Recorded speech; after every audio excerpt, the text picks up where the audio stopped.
Bien, buenos días. Bien, en el seno de la concertación social en octubre del 2015, una de las cuestiones que entonces planteamos con las organizaciones sociales, tanto con la patronal como con los sindicatos UGT y comisiones obreras, fue la de revisar la estrategia de industrialización, ¿no? Por dos razones. Yo creo, en primer lugar, porque creo que es bueno que cuando hay sucesión de gobierno, evidentemente pues hay cosas que se pueden tener planteamientos dispares y, por tanto, modificarlas en toda su extensión, pero luego hay otros en los que tiene que haber una necesaria continuidad, incorporando aquellos elementos que entendemos que son necesarios incorporar, ¿no? Y, en segundo lugar, porque 4 años en el mundo en el que vivimos es mucho tiempo, y desde el 14 que se firmó la estrategia hasta ahora, pues se han introducido algunos cambios, algunas novedades importantes que hacen necesaria esta nueva estrategia, que se marca como objetivos fundamentales aumentar la producción y el valor añadido del sector industrial extremeño hasta el 15,3, estamos ahora en el 13 y algo, incrementar y mejorar el empleo industrial hasta alcanzar los 40.000 empleos, aumentar la competitividad de la industria extremeña, incrementando un 10% tanto el número de empresas como su tamaño medio de asalariados, potenciar la presencia del I+D+I en la industria extremeña, contribuyendo a aumentar hasta el 35% el peso del gasto en I+D del sector empresarial, y fomentar la internacionalización de las empresas industriales extremeñas, incrementando un 10% el volumen de las exportaciones manufactureras y un 15% las empresas industriales que exportan regularmente. Hoy se conocerán los datos de exportaciones, que están embargados hasta las 10:30, y respetuoso con ello, simplemente decir que los datos a lo largo del año, los conocidos en el principio del año, iban bien, y esperemos que los datos del mes de febrero confirmen igualmente el resultado, porque pone de manifiesto que haya una tendencia clara a la consolidación de las exportaciones en nuestra región. Para la consecución hay 5 ejes, que son la atracción y generación de inversión en Extremadura, la facilitación de inversiones rentables y la eficiencia operacional, ganar dimensión y favorecer economías en cadena de valor, la competitividad continua y la misión proactiva, ¿no? El montante global de recursos de la estrategia es de 1.370 millones de euros, que proceden de 508 millones de euros de inversión pública, que movilizan una inversión privada de 862 millones de euros. A partir de la firma que hacemos hoy con los agentes sociales de esta estrategia, pues se iniciará un proceso de diálogo y de búsqueda de acuerdos con los grupos políticos presentes en la Asamblea de Extremadura para intentar reeditar los consensos que se alcanzaron en el año 2014. Tienen ahora la palabra los agentes sociales. Patrón. Vale. Gracias. Bueno, buenos días. Gracias por estar aquí. Efectivamente, como ha comentado el presidente, yo no voy a entrar en los objetivos y voy a hacer una pequeña valoración de lo que es la firma de este documento de la estrategia industrial en Extremadura. Y lo hemos venido diciendo, pues yo creo que mes a mes, cuando vemos los datos del desempleo, del paro en Extremadura, que para nosotros es fundamental que Extremadura tenga industrias y tenga industrias potentes y tenga una estrategia industrial coherente, con objetivos, y que lógicamente pueda hacer que nuestra región se desarrolle como debe hacerlo. En el modelo económico que propugnamos desde la Unión General de Trabajadores, la industria lógicamente ha de jugar un papel preponderante para el desarrollo y crecimiento de nuestra región. No es algo que yo vaya a descubrir nuevo, sino sabemos que el motor de la economía, o un motor muy importante de la economía, es la industria. El sector industrial entendemos que es uno de los más importantes en la economía de los territorios, no solamente por la incidencia económica, sino también por la gran repercusión que tiene en el empleo. Por tanto, la industria ha de aumentar su peso en la composición del PIB de nuestra región. Dado que, como viene reflejado en la propia estrategia que hoy firmamos, estamos a una cierta distancia de converger con los niveles industriales de nuestro país y de los países más avanzados de Europa. El objetivo marcado por la estrategia europea para el cambio de modelo productivo es que la industria pese en el PIB al menos un 20% del total. Ya ha dado el presidente los datos que hemos subido, algunas décimas en cuanto a ese tanto por ciento. La Comisión Europea ya remarca que los países que no alcancen el 20% de su PIB no van a tener una buena economía. Nuestro PIB está actualmente, en el de Extremadura, en el 13,1 y el de España está en el 15,3%. Está claro que mantener una base industrial sólida es la condición imprescindible para aumentar el crecimiento económico, conseguir la sostenibilidad de puestos de trabajo de calidad, conseguir la sostenibilidad medioambiental de la producción industrial y contribuir a conseguir, de alguna forma, soluciones para afrontar los grandes retos sociales y económicos de Extremadura y, de esta manera, fijar la población en nuestra región. Si sabéis el despoblamiento que estamos teniendo. Hay que apostar por una política industrial a largo plazo, con planes y objetivos adecuados en cada momento y con la continuidad que permita la consecución de estos objetivos. La calidad, el diseño, la innovación tecnológica y el uso eficiente de los recursos deben considerarse como la base de la competitividad de nuestra industria. Nos parecen también muy importantes los esfuerzos que recoge la estrategia para mejorar las actividades industriales, promoviendo la formación y cualificación de los trabajadores para su inserción en las empresas. Por ello, desde la Unión General de Trabajadores consideramos que esta estrategia industrial debe sentar las bases del desarrollo extremeño. Dada su importancia, estaremos, lógicamente, porque lo firmamos y estaremos pendientes de ello, de que se vayan cumpliendo los objetivos recogidos en ella. Por lo tanto, Extremadura, yo pienso que no puede quedarse atrás, debe hacer un esfuerzo importante y debemos pedir y exigir que aparte de la estrategia que firmamos, que se nos apoye. Extremadura necesita, y ya lo hemos dicho muchas veces, un plan industrial específico para Extremadura, porque lógicamente os puedo comentar como dato que hay solamente 57 empresas, micropymes, con más de 50 trabajadores y de esas solo 27 tienen más de 100 trabajadores. Con lo cual, para nosotros hacemos una valoración positiva de esta estrategia y por ello pues estamos aquí dentro del marco del diálogo social, firmando y acompañando en este momento para que nuestra región pueda salir de alguna forma de la situación de desempleo que tiene. Gracias. Sí, para Comisiones Obreras es fruto de la declaración del diálogo social que se hizo al inicio de esta legislatura con el presidente, con los agentes sociales y económicos. Creemos que con esta actualización vamos a reforzar lo que para Comisiones Obreras es fundamental, que es la industrialización de nuestra región, porque ello nos traerá crecimiento y nos va a dotar de empleo de mayor calidad. Es cierto que la Comisión Europea enmarca el objetivo para el 2020 llegar al 20% del PIB. Estamos lejos aún en el sector manufacturero y en el 23% integrando el sector de la energía. En Extremadura es verdad que el sector de la energía está 3 puntos por encima de la media nacional y esto debido fundamentalmente a la CNA y a las termosolares. Pero en España la media del PIB está en 16,4 de la industria y en cambio en Extremadura aún estamos en el 13,1. Es verdad que esta brecha industrial es más fuerte en el sector manufacturero, estamos hablando de 6 puntos de diferencia.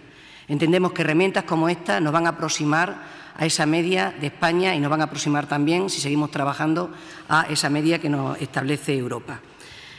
Es el sector que evidentemente trae más productividad, más inversión en I+D y, por supuesto, más calidad en el empleo. Recordemos que desde el 2008 hasta el 2017 en este sector se han perdido 12.400 empleos. En este momento la ocupación es 33.900 empleos, de los cuales 6.400 son mujeres. Es decir, estamos en torno al 19% del sector femenino en este sector industrial, lejos también de la media nacional que ronda el 25%. Queremos destacar algunas cuestiones que nos preocupan en Extremadura, como es la despoblación. Es cierto que tenemos una tasa de población baja, que tenemos una alta tasa de envejecimiento y también estamos viendo el trasvase del mundo rural hacia las zonas urbanas. Por eso entendemos que la industria debe ejercer como un factor elemental y fundamental para arraigar la población en nuestra región. Es cierto que hay una inversión pública de 508 millones por parte de la Junta de Extremadura, a los cuales se sumarán casi 2 euros por la actividad privada que vendrá a reforzar esta estrategia. Pero así y todo consideramos insuficiente. Creemos que la inversión por parte del Gobierno central debería de redundar en esta estrategia si realmente queremos salir de este desierto que tenemos en cuanto a la industrialización en nuestra región. Entendemos que tiene que haber inversión directa, que se levante también el veto de las renovables, propiciando también el abaratamiento de las energías industriales. Eso hará que se potencie mucho más este desarrollo de lo que queremos en nuestra industria. Esta estrategia es un reto no solo para este Gobierno, ni para los agentes sociales, en este caso los sindicatos o los empresarios. Entendemos que va mucho más allá. Es un reto para toda la ciudadanía extremeña si realmente queremos dejar de ser ese erial que somos en este momento en cuanto a la industria. La industria traerá mayor productividad, traerá mayores beneficios para toda la clase trabajadora, porque habrá reparto que permita que tengamos mayor calidad en el empleo y también mayor protección social. Por lo tanto, esta es una invitación que también queremos hacer para que toda la ciudadanía nos sumemos a esta iniciativa, porque es importante que nuestra región deje de ser solo un sector servicios, sino también que fomentemos la industria, que va a traer mayor estabilidad en el empleo y mayor capacidad para nuestra región. Gracias. Javier. Bien, buenos días. Gracias por vuestra participación en este acto de hoy de firma, que dentro de lo que es el trabajo que día a día hacemos de manera soslayada en lo que es la concertación social para intentar desde lo que podemos aportar los agentes económicos y sociales conjuntamente con la Junta de Extremadura para lo que debe de ser el fortalecimiento del desarrollo de esta tierra, en la que evidentemente todos estamos implicados y todos somos interés y parte.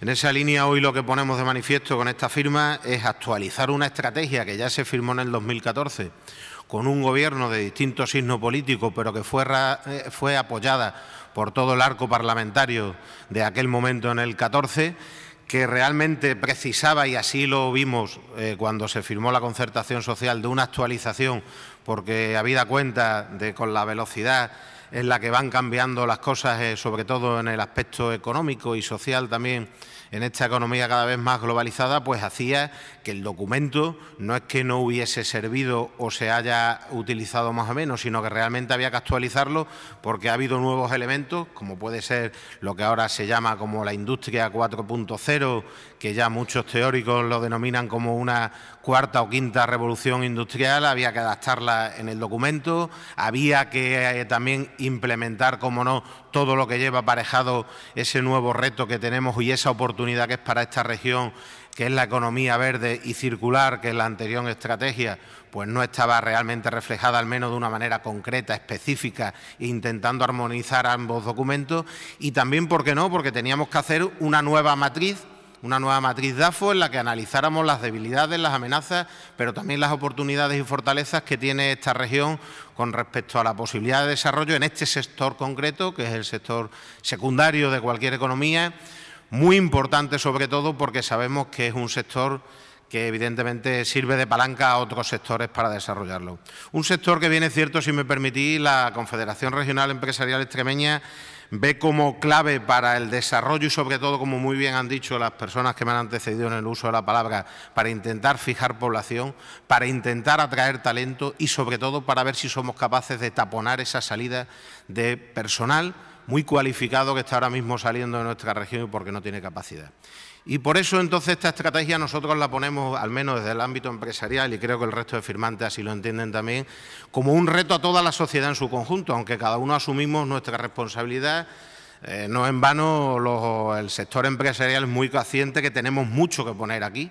De hecho, en la separata económica, como veis, hay un reto aquí de hacer en inversión más de 800 millones, lógicamente, para intentar de alguna manera aprovechar los recursos que se van a poner desde la parte pública para que sirvan de dinamización a todo lo que pudiera ser esto. Pero es algo que la sociedad tiene que coger de una manera integral, porque aquí también están muy implicados los sectores del ámbito de la educación, la investigación, las nuevas tecnologías. Y evidentemente además hay que ser muy consciente de algo. Cuando se habla que España pues ha perdido, y esa es una realidad, no solo España, incluso Europa, los grandes polos de la industria manufacturera que había, porque se ha externalizado y se ha deslocalizado y se ha ido a terceros países en vías de desarrollo, y yo creo que eso es algo que ya va a ser muy difícil que retorne a lo que llamamos Occidente. Pues en una región donde no existía ni siquiera ese polo industrializado, pues es muy difícil que ahora pretendamos nosotros atraerlo de esa vía. Aún así es cierto que en Extremadura, a día de hoy, aunque sea poca la incidencia que tenemos de este sector industrial, tenemos empresas que están ubicadas en Extremadura y que en el ámbito industrial son referencia en muchos casos a nivel nacional e internacional. Con lo cual quiere decirse que cuando hay un poquito de ayuda y cuando hay un escenario medianamente proclive o favorecedor al tema, pues se consigue también atraer esa industria. Pero sinceramente creemos que hoy día lo fundamental, y esta estrategia yo creo que lo pone muy de relieve, porque además es un documento que creo que es muy didáctico, sin perder la perspectiva de ser un documento técnico, es muy didáctico, de fácil lectura. Quiero aprovechar además y agradecer a los equipos y a las personas que han trabajado en este documento día a día, sobre todo por parte de la Secretaría de Economía, dependiente de la Consejería de la Junta de Extremadura, las personas también de los sindicatos de UGT y comisiones, y al personal también de la propia CREX, que han estado trabajando en este documento para conseguir lo que aquí intentamos reflejar, y es poner de manifiesto que, por ejemplo, uno de los grandes retos que tenemos también y que dinamizaría, sin duda alguna, la industrialización de Extremadura es intentar que la transferencia de la investigación y del conocimiento fluya de mucho mejor manera que lo está haciendo ahora mismo desde el ámbito de los investigadores al mundo de la empresa. Conseguir también, como no, que cada vez las administraciones que tienen competencia en los distintos ámbitos, porque aquí no solo a veces, como todos sabemos por experiencia, el que se pueda instalar una inversión sobre algunas industrias depende exclusivamente de las competencias que tiene la comunidad autónoma, sino que afectan a los municipios y que afectan también a la Administración Central del Estado. En ese sentido hay que seguir con el gran reto que tenemos y en el que estamos trabajando también en el ámbito de la concertación social, de todo lo que es la simplificación administrativa. Evitar esas trabas burocráticas que frenan tantísimo a la inversión y que a veces no es cuestión de poner recursos ni dinero, es cuestión de modificar el ordenamiento jurídico y la manera en la que se hacen muchas veces desde la parte interna de la Administración todos estos trámites que son necesarios y preceptivos además de manera obligada. Y en esa línea, por lo tanto, yo espero que sea un granito más de arena que ponemos en este día a día de intentar pues generar actividad, captar inversiones, fortalecer lo que ahora mismo tenemos en Extremadura, y que de esta manera, pues sin duda alguna, en lo que estamos comprometidos y muy mucho la Confederación Regional Empresarial Extremeña y todas las empresas que nosotros representamos legítimamente, es en generar riqueza para esta región y generar puestos de trabajo, porque somos conscientes que esa es lo mejor que se puede hacer hoy en día en pro del interés general de todos. Y nosotros los empresarios también estamos en esa parte del todo porque somos también personas. Muchas gracias y nada más. ¿Preguntas sobre esto o sobre cualquier otra cosa?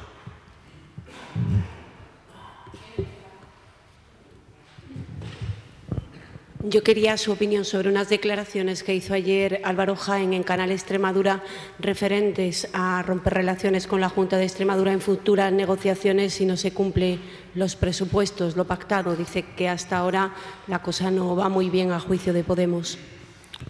Pues lo que tenemos que hacer es hablar, ¿no?, que es de lo que se trata. Y yo creo que el seguimiento a unos presupuestos exige rigor y exige hablar con números encima de la mesa y con decisiones encima de la mesa, y espero y deseo que no sea así, porque creo que no sería bueno para el clima absolutamente imprescindible de diálogo que debe haber en una asamblea donde nadie tiene mayorías y donde podremos ponernos de acuerdo en todo o en parte o en nada, pero tenemos que mantener siempre tendidos los puentes, ¿no?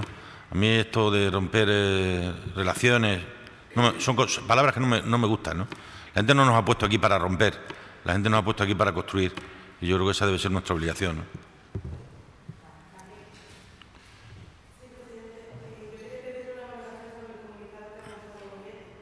¿Qué ha lanzado? Yo creo que a ETA se le venció porque hubo una gran unidad de acción frente al terrorismo, ¿no? Por tanto, siempre en materia antiterrorista yo estaré al lado de quien gobierne en España, ¿no? Por tanto, suscribo íntegramente lo que el Gobierno de España manifieste en relación con la banda terrorista ETA, y desde luego siempre serán buenas noticias si de lo que se trata es de disolverse, de entregar las armas, de pedir perdón, pero en cualquier caso siempre apoyando lo que el Gobierno de España y el Ministerio del Interior haga en esta materia. Sí, presidente, buenos días. Ayer usted ya defendió al consejero de Sanidad en la Asamblea de Extremadura. Sus palabras han provocado críticas en redes sociales de los ciudadanos porque no entienden que usted siga defendiendo al consejero de Sanidad, esos ciudadanos que están en listas de espera, muchos de ellos. ¿Sigue defendiendo al consejero? Claro, ¿cómo no lo voy a defender si es el mejor consejero de Sanidad que hay en España? Según han reconocido entidades que lo han premiado por esa razón, ¿no? Pero al margen de eso, yo invito, de verdad lo digo, y yo entiendo a la gente que pueda estar molesta, entiendo a la gente que pueda no gustarle las palabras que uno pueda decir, pero yo le invito a todo el mundo que esté en lista de espera, que si transcurren más de los tiempos que está establecido en la ley de garantía, es decir, más de 6 meses para operarse y más de un mes, por ejemplo, para una prueba diagnóstica, que acudan al defensor de los usuarios y se le atenderá inmediatamente, ¿no? No hay ninguna comunidad autónoma en España que tenga tantas garantías como la nuestra, de tal suerte que cualquier persona, cualquier ciudadano, de estos que están diciendo legítimamente que llevan 8 o 9 meses en lista de espera, no se puede estar 9 meses en lista de espera porque para eso hay una ley que te permite que si a los 6 meses no te han operado, tú solicites que se aplique la ley e inmediatamente te tienen que designar día y hora para la correspondiente operación o para hacerte la resonancia magnética o para hacerte el TAC correspondiente, ¿no? Por eso yo creo que cuando nos dimos en su día esa garantía, que ya digo, no, porque es la suma de la ley de garantía y de la existencia del defensor de los usuarios del sistema sanitario público, porque en otro sitio está la garantía, pero al final no sabes ante quién la tienes que hacer valer, ¿no? Esto no se resuelve, de verdad, y con la sanidad no es bueno hacer demagogia. Mi respeto y además mis disculpas a todo el mundo que se encuentre en lista de espera. Más allá de lo razonable, las listas de espera son consustanciales con el sistema sanitario público, han mejorado de manera notabilísima en los últimos 3 años, pero yo no estoy contento ni satisfecho. Mientras haya personas que están esperando más de lo que deben esperar, pues uno no puede estar satisfecho, ¿no? Y por esa razón hacemos el esfuerzo diario de intentar aumentar la actividad en los centros, de intentar aumentar los rendimientos en los servicios, y lo vamos a seguir haciendo, ¿no? ¿Que 50.000 personas son muchas? Pues son la mitad que cuando había 100.000 sin citar. Entonces estamos intentando mejorar esas circunstancias a lo largo del tiempo, pero nunca fui partidario de tirarle a nadie la lista de espera a la cara, porque las listas de espera son algo muy sensible y también al mismo tiempo muy dado a demagogias mal utilizadas, ¿no? Pero la gente que tiene y que se queja tiene toda la razón. Y bueno, nada más que pedirle disculpas y decirle que hay un mecanismo que está establecido en la ley de tiempos de respuesta y que les permite, en el caso que excedan el tiempo medio, pues que puedan ser intervenidos inmediatamente, ¿no? Muy bien.